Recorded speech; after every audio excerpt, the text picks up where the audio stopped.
मृत्यु के बाद कर्ण नरक में क्यों गया? इतना बड़ा दानवीर होकर भी कर्ण क्यों गया नरक में? दूसरा, यह भी माना जाता है कि कर्ण ने पूरे जीवन में और न ही महाभारत के युद्ध में किसी को भी छल कपट से मारा है। जैसे कि हम सभी जानते हैं, कर्ण महाभारत में पांडवों की माता कुंती का सबसे पहला पुत्र है। वास्तव में कर्ण नरक में क्यों जाता है? यह बात तब पता चली जब कहानी के अंत में जब युधिष्ठिर ने अपनी सभी कसौटी पास कर ली और सह शरीर यमदेव के साथ स्वर्ग लोक में देवराज इंद्र के दरबार में प्रवेश करते हैं, तब वहाँ जो वे देखते हैं और वे चौंक जाते हैं। वैसे तो हम सभी जानते हैं और यह महाभारत की एक सर्व स्वीकृत बात है कि कर्ण के सभी पाप दुर्योधन के कारण या उसके कहने पर हुए थे, और ऐसा माना भी जाता है। किंतु दोस्तों, वैसे धर्म के अनुसार यह भी माना जाता है कि इस लोक के बाद परलोक की बात करें तो वहाँ हमारे ही संचित कर्म के आधार पर यमलोक में धर्मराज हमारा पाप पुण्य का लेखा जोखा चित्रगुप्त के द्वारा देखते हैं और उसी के आधार पर हमें स्वर्ग या नरक की प्राप्ति कराते हैं। कर्ण नरक में क्यों जाता है, इस बारे में अधिक जानने के लिए वजह जाननी जरूरी है। वह दुर्योधन के घनिष्ठ मित्र भी हैं, जो धृतराष्ट्र के 100 पुत्रों में सबसे बड़े हैं, जिन्हें सामूहिक रूप से कौरव कहा जाता है। दुर्योधन कहानी का प्रमुख विरोधी है और कर्ण पांडवों के खिलाफ अपनी साजिशों में उसका प्रमुख सहयोगी बन जाता है। आज हम जानेंगे कि कर्ण नरक में क्यों गया था। वास्तव में कर्ण नरक में जाता है, इस बात का पता तब चला जब महाभारत युद्ध के 36 वर्ष बाद कहानी के अंत में जब युधिष्ठिर ने अपनी सभी कसौटी पास कर ली और इंद्रदेव के स्वर्ग लोक में प्रवेश किया, तब उन्होंने वहाँ जो दृश्य देखा उससे वे भी चौंक गए थे। आम तौर पर यह महाभारत की एक स्वीकारोक्ति है कि कर्ण के सभी पाप दुर्योधन के कहने पर हुए थे और इसलिए वे क्षमा योग्य हैं। परंतु इसमें यह निर्णय तो यमदेव को करना है।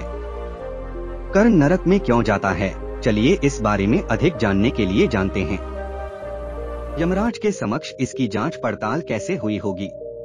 इस कहानी में माना जाता है कि कर्ण की मृत्यु के बाद जब यमराज के दरबार में पेश हुए, तब चित्रगुप्त ने कर्ण का बही खाता खोला तो वहाँ इस प्रकार की सूची थी जो उन्होंने यमदेव को बताई थी। चित्रगुप्त ने कहा कि कर्ण सूर्य देव के पुत्र है। एक देव पुत्र होने के बावजूद भी उनसे अच्छे और बुरे दोनों कार्य हुए हैं, क्योंकि वह मनुष्य जीवन का सहज स्वभाव है। आगे चित्रगुप्त कर्ण के जीवन का लेखा जोखा देखकर सूची बताते हैं। वह सूची इस प्रकार है जिस पर धर्मराज न्याय करेंगे। सूची में इस प्रकार लेखा जोखा है जिस पर न्याय होगा। सूची में सबसे पहले था कर्ण के दुष्ट कर्म जो उसने अपने इस जीवन में किए। दूसरा था कर्ण के कायरतापूर्ण कार्य और तीसरा और अंतिम था कर्ण के वीरतापूर्ण कर्म। सूची बताकर आगे चित्रगुप्त बताते हैं कि धर्मराज कर्ण के दुष्ट कर्म की बात करे तो कर्ण अपने इस जीवन में कई ऐसे कर्म करता है जिन्हें दुष्ट के रूप में परिभाषित किया जा सकता है। कर्ण का सबसे पहला दुष्ट कर्म वह है जैसे कि द्रुत क्रीड़ा भवन में जब दुर्योधन और युधिष्ठिर पासे खेलते हैं। वह पासे के खेल के दौरान अनावश्यक क्रूरता के साथ द्रौपदी को कर्ण ने गाली दी थी और अश्लील वचन भी क्रूरता पूर्वक कहे थे। भरी सभा ने नारी का अपमान किया था। धर्मराज उस समय कर्ण द्रौपदी को वेश्या कहता है और सुझाव देता है कि उसे सार्वजनिक रूप से निर्वस्त्र कर देना चाहिए। चित्रगुप्त आगे बताते हैं, धर्मराज कर्ण का दूसरा दुष्ट कर्म वारावत की घटनाओं की योजना बनाने में उनका घनिष्ठ हाथ था, जहां दुर्योधन के साथ मिलकर पांडवों के लिए मोम का महल बनवाना और उन्हें जिंदा जलाने की कोशिश करना था। ऐसी क्रूरतापूर्ण कोशिश में सहयोगी होना भी दुष्ट कर्म है। तीसरा दुष्टतापूर्ण कर्म, अभिमन्यु के वध में सहयोग देना। उस छोटे से 16 साल के बालक को युद्ध नियम से विपरीत 7 अतिरथी और महारथियों ने मिलकर मारा, जिसने कर्ण के द्वारा अपने रथ के पीछे से उस पर तीर चलाते हुए अभिमन्यु के धनुष को तोड़ देना और उस बालक की निर्मम हत्या करना भी एक दुष्ट कर्म है। चित्रगुप्त आगे बताते हैं कि कर्ण ने कुछ कायरतापूर्ण कर्म भी किए हैं, वह भी सुनिए। कर्ण के कायरतापूर्ण कार्य। महाभारत के दौरान 2 प्रसंगों पर कर्ण शारीरिक साहस की एक स्पष्ट कमी प्रदर्शित करता है, जो एक क्षत्रिय के लिए एक पापपूर्ण कार्य है। यह 2 घटनाएं इस प्रकार है। सबसे पहली द्रौपदी के स्वयंवर में अर्जुन के खिलाफ अपनी लड़ाई के दौरान वह एक ब्राह्मण के खिलाफ लड़ने की अनिच्छा का हवाला देते हुए चुनौती से पीछे हट गया। लेकिन ऐसा प्रतीत होता है कि वह डरा हुआ था, इसीलिए वह पलायन कर देता है।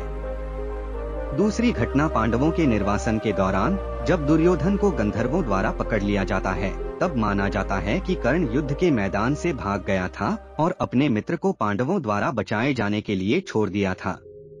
चित्रगुप्त धर्मराज को सूची में आगे बताते हैं कि महाराज कर्ण के वीर कर्म ऐसे हैं कि जिसे भी किसी तरह नजरअंदाज नहीं किया जा सकता। अपने कायरतापूर्ण और दुष्ट कर्म का बचाव करने के लिए देवपुत्र कर्ण ने एक नायक के योग्य बहुत से अच्छे वीरता भरे कार्य भी अपने जीवन में किए हैं, जिसे भी आप सुनिए। सबसे पहला कार्य दुर्योधन के द्वारा मिले अंग देश की प्रजा और ब्राह्मणों के कल्याण के लिए सर्वाधिक कार्य किए हैं और पूरी ईमानदारी से एक गुणवान राजा की तरह अपनी प्रजा का पालन पोषण किया है, सबको सुखी और संतुष्ट किया है। अंग के राजा के रूप में कर्ण ने एक दुर्जय प्रतिष्ठा बनाई है। उसकी प्रजा उसके शासन में सुखी रही है और वे उसे राजाओं में सबसे उदार मानती रही हैं। इस प्रकार वह प्रजा का श्रेष्ठ पालनहार रहा है। दूसरा वीरता पूर्ण कार्य, जब श्री कृष्ण उसे कुरुक्षेत्र युद्ध से पहले एक प्रस्ताव देते हैं और उसे बताते हैं कि अगर वह दुर्योधन को धोखा देता है तो पूरी दुनिया और द्रौपदी उसकी होगी, कर्ण प्रलोभन का सामना करता है और अपने दोस्त के प्रति वफादार रहता है। अपने मित्र को दिए वचन के लिए राज्य और स्त्री को ठुकरा देता है। कर्ण का तीसरा वीरता पूर्ण कर्म, इसी प्रकार महाभारत युद्ध के बीच बाण शया पर लेटे पितामह भीष्म ने भी उसे ज्येष्ठ कुंती पुत्र होने का वास्ता देकर दुर्योधन का साथ छोड़ देने की बात कही थी, तब वह भी उसने ठुकरा दी थी। उसने मित्र को दिए वचन को न तोड़कर युद्ध में अपने प्राण न्यौछावर कर दिया था। यह भी श्रेष्ठ वीरता पूर्ण कर्म साबित होता है।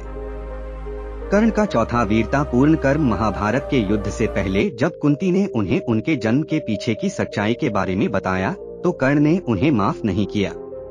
वह उसे अपनी मां के रूप में स्वीकार नहीं करता है, लेकिन वह अपनी माता के मांगे अनुसार अपनी दानवीरता के कारण उससे वचन देता है कि युद्ध में अर्जुन के सिवा चारों पांडव को वो नहीं मारेगा। वह युद्ध के दौरान केवल अर्जुन को मारने की कोशिश करेगा। चित्रगुप्त आगे बताते हैं, महाराज असल में कर्ण ने ऐसा ही किया था। युधिष्ठिर, भीम, नकुल, सहदेव उसके मारने योग्य काबू में थे, फिर भी एक दानवीर की भांति अपने दिए हुए वचन को निभाने के लिए उसने उन चारों में से किसी का भी वध नहीं किया था। युद्ध जीतने की ओर अपने मृत्यु की परवाह किए बिना अपनी माता के वचन को निभाने के लिए अपने जीवन को दांव पर लगा दिया था, क्योंकि महाराज इस बात का पता तो सिर्फ कर्ण और कुंती को ही था। उनके मन चारों पुत्रों युधिष्ठिर, भीम, नकुल और सहदेव ने तो उस युद्ध भूमि में कर्ण को मार डालने के लिए ही प्रयास किया था, फिर भी कर्ण ने उन्हें युद्ध में जीवित छोड़ दिया था।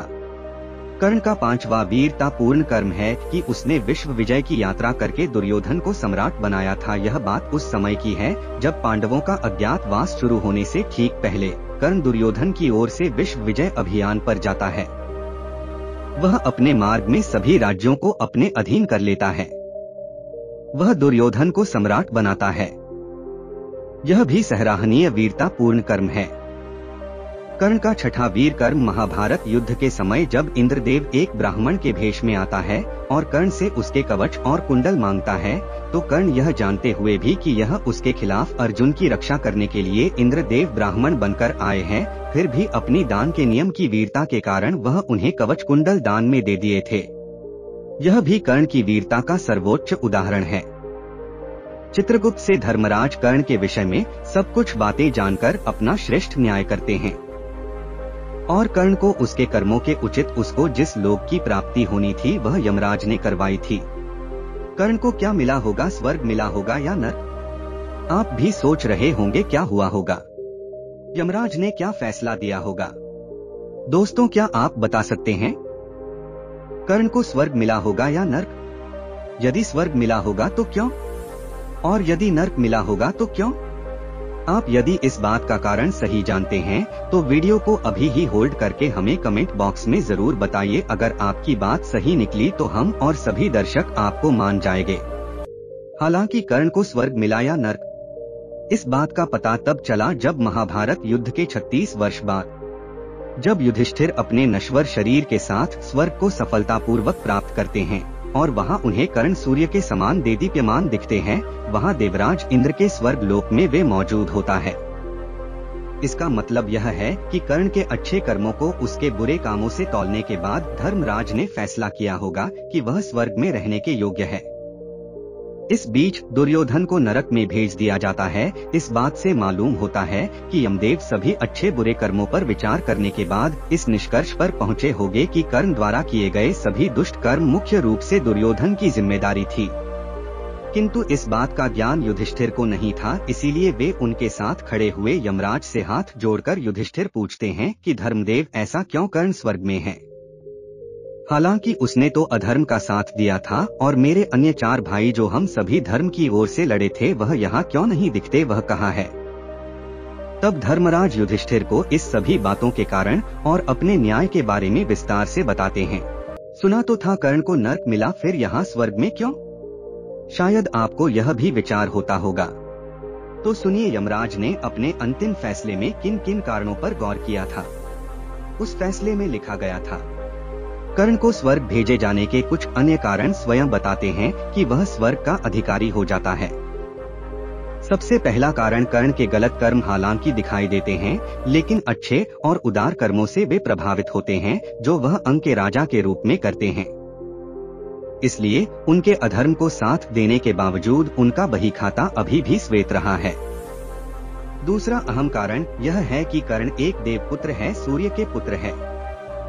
एक देवता के पुत्र को हमेशा के लिए नर्क में नहीं भेजा जा सकता, यह भी धर्म के विपरीत है। तीसरा, यमदेव ने कर्ण के दुष्ट कृत्यों को मित्र के प्रति वफादारी से प्रेरित के रूप में समझा है, न कि स्वार्थ या पापी हृदय से। इस प्रकार यमदेव को शायद उसे क्षमा करना सही और आसान लगा होगा।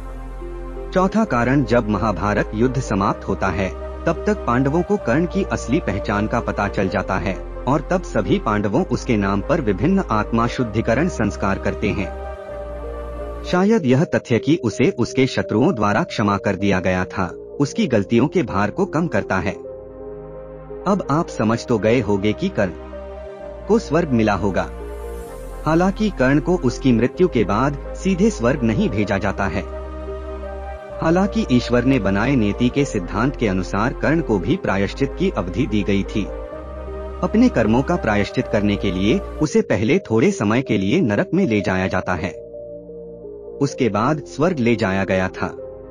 आगे धर्मराज अपने पुत्र युधिष्ठिर को इस बारे में आगे समझाते हैं कि अच्छे लोग अपने छोटे से गलत कामों के लिए तपस्या के रूप में नरक में एक छोटी सी अवधि सहन करते हैं, फिर उन्हें हमेशा के लिए स्वर्ग ले जाया जाता है। दूसरी ओर बुरे लोग स्वर्ग में थोड़े समय के लिए अपने कोई महान बड़े पुण्य कार्यों की अपनी छोटी संख्या के लिए पुरस्कार के रूप में स्वर्ग में आनंद लेते हैं, फिर उन्हें हमेशा के लिए नर्क में भेजा जाता है। इस तथ्य के आधार पर आज कर्ण तुम्हारे आगमन पर स्वर्ग में इंद्र के इस लोक में मौजूद है।